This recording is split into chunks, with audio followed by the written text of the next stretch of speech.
And we are live. What is going on, y'all? Faiz Sports Talk. Oh man, I'm looking a little rough. Time to shave the beard. But bear down, ladies and gentlemen. Bear down. What is going on, y'all? Finally, a Bears after 6 long, grueling matches, the Bears finally win, and boy, do they do it in incredible blowout fashion. I have so much to talk about. We got to talk about, obviously, the offense and how they performed, the defense, everything, folks. I'm going to be talking about everything, taking questions. I am hyped. And you know what? To all those people saying, Faiz, every time the Bears win, we're farther away from a higher playoffs, higher draft position. I don't care. All right. I will enjoy Bears wins for as long as I want, okay? Because they don't come by very often. All right, as we get started here, I'm going to take a look at the chat just to make sure you guys see. Okay, first time you guys are seeing me. Cool. First time joining the chat. Appreciate you guys. Yeah, a bunch of questions, man. I'm going to be getting to all those. I got a super chat. So if you guys want me to answer your questions, guaranteed, submit a super chat. So we got one here from Chris Lopez. If we win out, are we in, or do we also need other teams to help out? It's funny enough, we start right there. So the Bears, before this game started, were only one game out of a wild card spot. So obviously we helped our chances by winning. But as far as do we need to win out? Yes. Do we need other teams to help us out? Yes. So both things are true. The Cardinals won today, which wasn't good for us. We needed them to lose. But we're kind of in the same position still, one game out. I have to actually check. I'm not actually sure the exact games that we're behind, but I know the Vikings lost. So, again, I believe the Bears need other teams to help us out as well. So I'm going to have to take a look at the scenarios. But, man, that was special. Let's see here. Can you guys hear me? I hope the quality is good, man. We got another super chat from Mo. Faiz, give me neck till I pass out. Pause. Come on, Mo. Bear down. You know what I'm saying? I'm not sure if that's how you want to celebrate, but, it is what it is. So let's talk about the game, all right? Let's just talk about the game overall and my thoughts. This was the way I envisioned the Bears offense to be before I started the year. All right? This is what it was, okay? I'm not saying that I expected the Bears to put up 36 points every game, but I'm talking about the way the offense was running, okay? The way the offense was running. Did you see today, and credit to Bill Lazor for his brilliant play calling, but did you see today how everything opened up as soon as we established the run? And establishing the run was really one break-off run by David Montgomery. Boy, has he looked good. Monty has been unreal, folks. Unreal. Just been phenomenal to see what Monty's been able to do. So I'm very, very, very happy for Monty and for how he's been able to perform. So as far as this offense, I wanted to be a running football team that would go ahead and, execute our passing plays through our run. And that's what we did. Monty, another 100-yard rushing game. And what did that do? Opened up the entire offense. And shout out to Mitchell Trubisky. Folks, I told you guys, this offense just runs better with Mitchell Trubisky. It just does. For all the, I'm not even going to say Nick Foles fans, maybe Nick Foles truthers out there that, think that, he's better than Mitchell Trubisky. He could be, but he's not better than Mitchell Trubisky for this offense. For this offense, Mitchell Trubisky is by far the better option. The offense just looked so much better with him. And today, talk about just precise, accurate, getting the ball out when he needs to. I didn't see any bad plays really from Mitch. I don't think he had any sort of misses or anything like that. So I'm happy with Mitch's performance and how he looked good today. Let me actually pull up the numbers, but Mitch was dialing it up, man. The accuracy, he was 9 for 9 at one point, and then I was texting my buddies saying, "Is Mitch perfect right now?" And then they're like, "Yeah," and then I was like, and then he misses the next pass because I jinxed it. 24 for 33, 267 yards, 3 touchdowns, no interceptions. This would have been even more if the Texans were even remotely competitive, but I'm not going to I'm not going to blame the Texans because Deshaun Watson had nobody to throw to. Will Fuller was out. Brandon Cooks was out. You're throwing to guys like Kiki QT and Chad Hansen. I'm sorry. I think Deshaun Watson deserves a break. We got a super chat from Dan Richardson. Faiz, I know it's one game. Trust him yet. Oh, no. Oh, no. It's not time to trust him yet. This is just one game. Let's not overreact here. Okay, listen. I can do both things. I can tell you all the good I saw in this game and still not overreact. It's one win against a bad Texans team who are awful defensively. So I'm not going to overreact. So, yeah, no, it's not time to trust him yet. But just back to the offense. This is what I envision, folks. And take a look at, A-Rob dominating 9 for 123 and a touchdown. Montgomery, 3 catches, 42 yards. Just phenomenal. Cole Kmet, love seeing him get playing time. 4 catches, 41 yards. Nicholas Castillo with another super chat. Is there any chance we keep Trubisky if he keeps up this kind of performance? Well, here's the thing. A lot of you guys have reached out to me and asked me. By the way, follow me on my social media. That's where you guys usually ask the questions.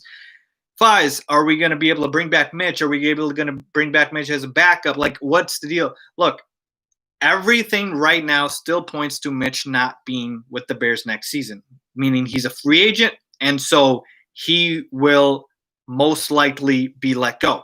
His contract won't be extended. But if Mitch balls out, what happens, right? What happens in the next couple of games against the Vikings, against the Jaguars? What if Mitch balls out and we get in the playoffs? Could I see them maybe franchise tagging him? Maybe, but I would still lean towards Mitchell Trubisky being gone. It was just too little too late, folks, for Mitchell Trubisky. I feel like he has to really do something special. So I'm going to lean towards no. I don't think Mitchell Trubisky will be back, which, again, it's sad, but at this point, we still have to be excited for the future because, like I said, Cole Kmet looked good today. All right, Darnell Mooney looked good today, had a touchdown. So the future of this team in terms of our skill level position players, especially on offense, pretty solid. So I tweeted this out too. It's funny. This is what the Bears team looks like when the offense and the defense are both clicking. So this is what the Bears team looks like. I wonder how we would look against a better defense. Obviously, the Texans are an absolute atrocious defense, but man, this is what it looks like. A dominating performance. Khalil Mack, shout out to him, had a great game. He had the safety, fumble. It was phenomenal. So this is what it looked like. So I'm very happy. Look, let's take a look at the schedule here for what the Bears have next game. So they're 6-7. Just imagine, by the way, if we had won last week against the Lions, that we'd be 7-6. That's just so sad. Mitch needs to scramble more for those yards. Super chat from Steven 3V_. I agree. Does anybody else notice that Mitchell Trubisky forgot how to run? He looks like a deer in headlights when he tries to run. He's like, should I? Mitch, you used to be able to run so well, just straight line dash, go for it. And I'm not trying to get him hurt. Just slide. Mitch just looks so scared to run. And you know what that is? That's damn Matt Nagy putting in his head from all those years after he made him stop running. I'm not sure if that's actually the case, but I feel like it is because Mitch did not used to run like this. One SND with a super chat. Can an upgraded O-line make Mitch any better? Absolutely. An upgraded offensive line, I think, would make any quarterback look better. But again, folks, it just feels like it's too little too late for Mitchell Trubisky, where if this was, in the middle of the season, I'd say, yeah, if Mitch puts together this performance throughout the rest of the season, there's a shot. So for me, something crazy has to happen. We have to make the playoffs. We have to, go on a ridiculous run. Mitch needs to put up another game like this next week, and then the week after. So the writing's on the wall, folks. It's pretty bad. So let's take a look here at the other stats that I had today that I marked down that I'm trying to remember here. So, like I said, Mitchell Trubisky had a good game. Cole Kmet, Jimmy Graham, Anthony Miller. Would like to see more from him. But yeah, man, Monty's officially on the list, folks. He's on the list of guys we're building around, right? So who do we have? We have Mooney, Kmet, Montgomery, Whitehair. This is only offense. Whitehair and James Daniels, and A-Rob if he wants to stay. Defensively, obviously, Roquan Smith, Jalen Johnson, guys like that. So, great performance. What does this mean now for the Bears moving forward? So here's my thing. The Bears are now 6-7. I am not expecting any hope for the playoffs. So I am not expecting the Bears to make the playoffs. Can they still do it? Yes. But I'm not going to keep expectations, folks, okay? Does this mean Matt Nagy is not getting fired? Does this mean Ryan Pace is not getting fired? No, I don't think so. I think what this did was just delay it, right? So if we had lost this game, I think there's a chance Nagy and Pace get fired. But now that we won, they get a little bit more leeway, right? So they're still on the hot seat. So all that's going to happen is the hot seat's just going to keep getting pushed and pushed. So every time the Bears win, it'll get pushed, and every time they lose, it will get heated. So again, I think you guys have to take this win with a grain of salt. It feels great, and it was fantastic to see, and I love it. But I don't think it changes much in terms of anything in a larger picture, in terms of Nagy, Pace, and Trubisky, right? So ultimately, if you put a gun to my head and you say, Faiz, what happens with the three of them? I still think all three of them are probably gone. The best shot, I think, between those three who has to stay is probably Matt Nagy. Then that's only because if a new GM comes in, maybe he wants to keep him. But outside of that, nothing else. I'd probably go Nagy, then Trubisky, then Pace. We should keep the uniforms. They look good. Man, the Bears always play good in these uniforms. Remember against the Cowboys last year on primetime, Mitch balled out in these uniforms. I love these uniforms. I agree. So that's kind of where I am, folks. Let's take some questions now. I'll try to answer as many questions as I can. And then I'm going to get off and make another video talking about this game and rewatch the tape. So if they finish 9-7, they're all coming back. Depends. Here's the thing. If the Bears make the playoffs and they are able to look good in the playoffs, I could see it happening. If we finish 9-7 and still don't make the playoffs, I don't see it happening. I think for sure the guy who is gone is Ryan Pace. That's why I say he's third on my list. It's Nagy, then Trubisky, then Pace. So the only way I see it happening is if we get to the playoffs, so that's first, but not only do we get there, we have to play a good competitive game. Yeah, I need more David Montgomery, folks. Look, I see some of you guys pointing out that I'm a David Montgomery hater. Look, I never hated on Monty. I like Monty. All I said was earlier in the season, he wasn't hitting the hole like this. Monty, I'm telling you, do you guys agree with me? Monty, last 3 weeks, has he not been looking more decisive on his runs? He's not dancing at the line of scrimmage anymore. He's just hitting the damn hole. And look what happened. Oh, it also helps that you're playing the Packers, Lions, and the Texans. 3 of the worst run defenses in the NFL, but it's okay. I will take it. The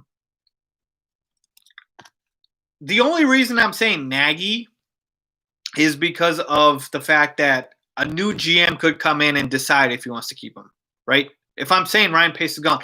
But Matt Nagy should go if Ryan Pace was gone because Ryan Pace hired Matt Nagy, to be honest with you. So do you think we should re-sign Mitch? Like I said, folks, at this point, I'd probably lean towards no. And I'm telling you, it's only because of the fact that it feels too little too late. So could we franchise tag him? Yeah, but you guys know what that number is? I think that number to tag Trubisky next year is like $29 million.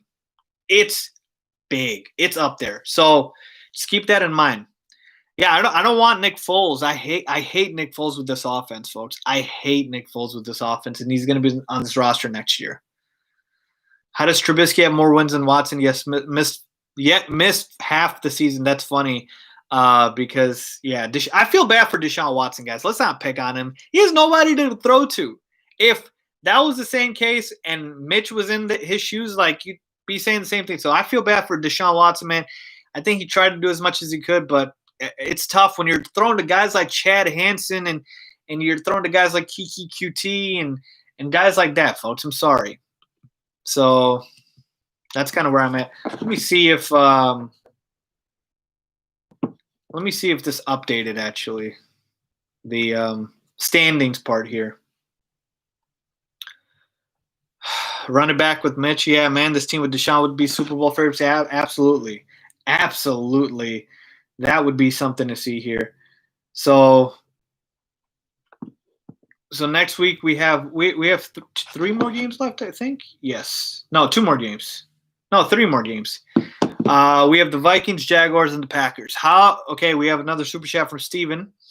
How will the Bears offense do against the Vikings defense? Well, the Bucs offense looked pretty solid against the Vikings defense, and I'm not saying the Bucs offense is comparable to our offense, but I do think that our offense should be able to do work. Like the Vikings, I wouldn't say they're a great defense. They're actually a pretty bad defense. And in the first game, when we had Nick Foles at quarterback, we should have won that game. And if our offense was even decent, we win that game. So I think our offense is going to be able to keep it clicking for the next two games against the Vikings and the Jaguars, and maybe even the Packers because they're not good against the run. So like I said, let's see what happens. But will A-Rob come back next year? It's actually not up to him. It's up to the new general manager, who I believe will decide that A-Rob will get tagged. I believe he'll get tagged if he doesn't get extended. Yeah, A-Rob played insane, man. I love Allen Robinson. He's so fucking good, bro. He's so good. So I will give you guys I'm thinking about putting a video out there of my top GM and coach choices, but you know what? I feel like at this point I don't want to do it. I'll wait until after the season. So let's see what happens. All right. So just to recap, ultimately doesn't change anything in the big picture of Mitch, Nagy, and Pace. It just extends and delays things. Let's see how we do next week against the Vikings. Let's see how we do the week after against the Jaguars. Now, if the Bears being 6-7, you go 7-7, 8-7, and then the Packers, maybe you make the playoffs. So again, let's see what happens here. And for those of you folks complaining that you want the Bears to lose so we get a higher draft spot, here's what I'll tell you. Patrick Mahomes was not a number 1 overall pick. Neither was Deshaun Watson. All right? You can find a quarterback in the first round, even if it's late. So I'll take my Bears victories over, that. If I was the Jets, completely different story. I'm trying to lose every single game because I want Trevor Lawrence. So I am not worried about that. So there you have it, folks. I'm going to go ahead and hop off here, but appreciate you guys for jumping on, and I will see you guys soon.